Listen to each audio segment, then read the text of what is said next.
One engine blew out at 40,000 feet. Passengers were screaming. The captain yelled. You know, there are some family funerals that feel less like a goodbye and more like a hostile corporate takeover. That's exactly what happened to me, Cassidy Nguyen, and the woman orchestrating it all was my own sister, Leona. My dad, James Nguyen, had only been gone 3 days. No tears, no long eulogies, just the sterile hum of air conditioning in a hotel conference room, a will being read over lukewarm coffee, and Leona holding court like she was already CEO of the family empire. She didn't even glance my way when I walked in. That's just how it had been since I enlisted. I wasn't the daughter with the law degree, the investment firm, or the Manhattan penthouse.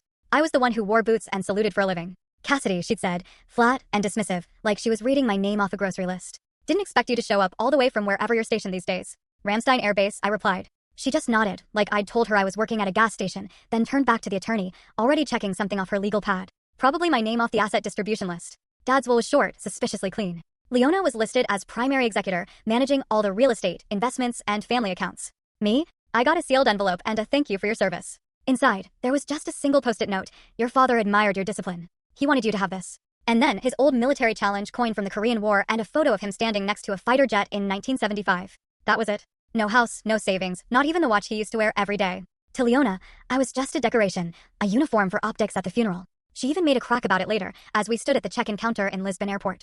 I hope you're not planning to wear that full getup on the flight home, she smirked. It's my uniform, I replied. Sure, she said, and I suppose it comes with a little respect me button on the collar. If I wasn't used to that tone, it might have stung. But I was. That's how it always was with her. Snide comments dressed as jokes. Condescension sugar-coated in sisterly concern. We boarded our flight, Skybridge 30072 to Denver with a layover in the Azores, business class. Not my choice, Leona booked it. Said we had to fly together because it would look strange otherwise. She took the window, of course. I took the aisle, leaving an empty seat between us. I figured even that much space wasn't enough to avoid her attitude. And I was right. You know, she said after takeoff, sipping her Chardonnay, Dad really wanted us to work together. I think he hoped you'd eventually grow out of the military thing and come home. I didn't know being stationed overseas was a personality flaw, I said. She gave a little laugh. It's just some people use the army to escape. Others use it to avoid growing up. And then the stick. That was her way of calling me a coward without actually saying the word.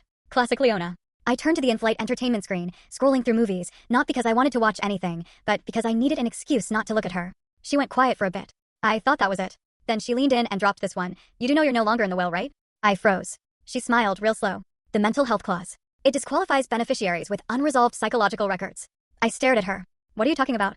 Oh, Cassidy, she sighed dramatically. Remember that eval after Syria? The 3 months of mandatory leave? It's not personal. It's legal.